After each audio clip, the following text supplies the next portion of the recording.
Something going on in Texas that I was reading about earlier today, and I thought we should check into it. So I'm calling Colleen Vera because she's been doing some investigation into voter fraud. Voter fraud? In the state of Texas. Joining us now on the phone, Colleen Vera with Texas Trash Talk. You got to go check out their website. She keeps a whole bunch of information going on. Colleen, welcome to American Ground Radio. Well, thank you for having me today. So you guys... Wait a minute. This is called Texas Trash Talk? Yeah, well, that's their website. Well, that's bold. Yeah, it's very bold. So, this is even more bold. Colleen and a group of private citizens investigated voter fraud in Houston for the 2020 election. Wait.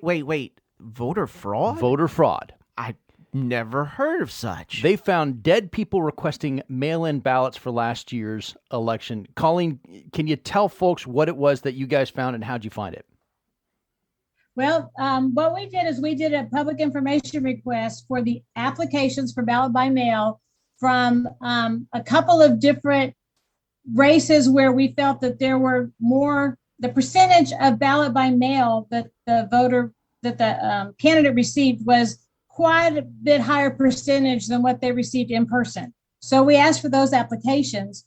And as we were going through them, we found over and over again that the application had been mailed in the same package. So we kept saving those, and we found over 100 applications that were mailed in the exact same package.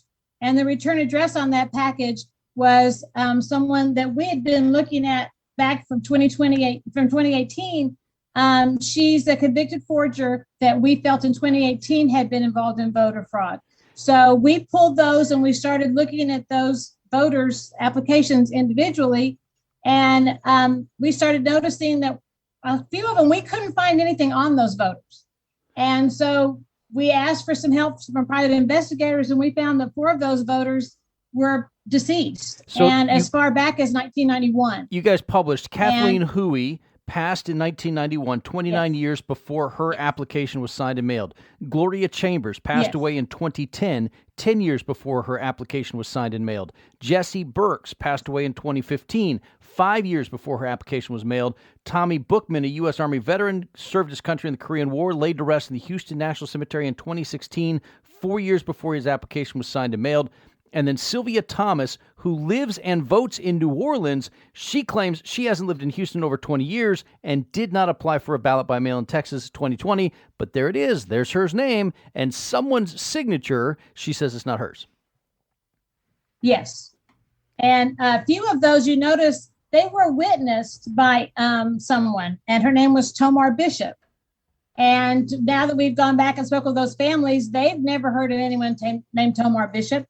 And she certainly could not have witnessed the voter signing it because they were deceased. So it's really strange that these applications showed up and that someone pretended to have actually witnessed the person sign it. And this is only the beginning. We're still looking at the other 100 that are in that particular package, and we're finding all sorts of anomalies. Other voters saying that is not their signature, and things like that. So we have more that we're still looking at. But when we found the deceased voters, we thought the public had a right to know, and we went ahead with public with that information. So, Colleen, so far, what are y'all doing with this information now? Are you going to the Texas Secretary of State? Are you going to your local commissioner or county director of elections? What happens next? Because this is wow type information. I was shocked. But the process in Texas is that, believe it or not, if you believe that voter fraud has been committed, the citizens here are pretty much responsible for doing the investigation.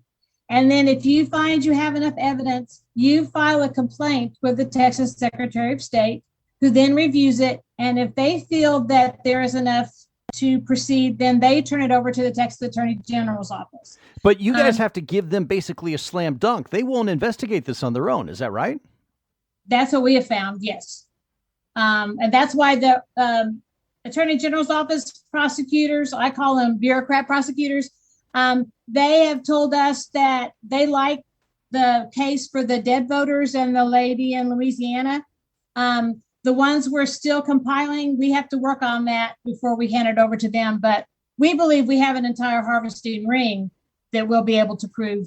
But we're the ones who have to prove it. They don't seem to want to do the work to prove it. We're going to have to do it. And we have a team of private investigators that we're working with who are helping us, because this is out of my league. I'm a retired teacher. I don't know how to prove a crime.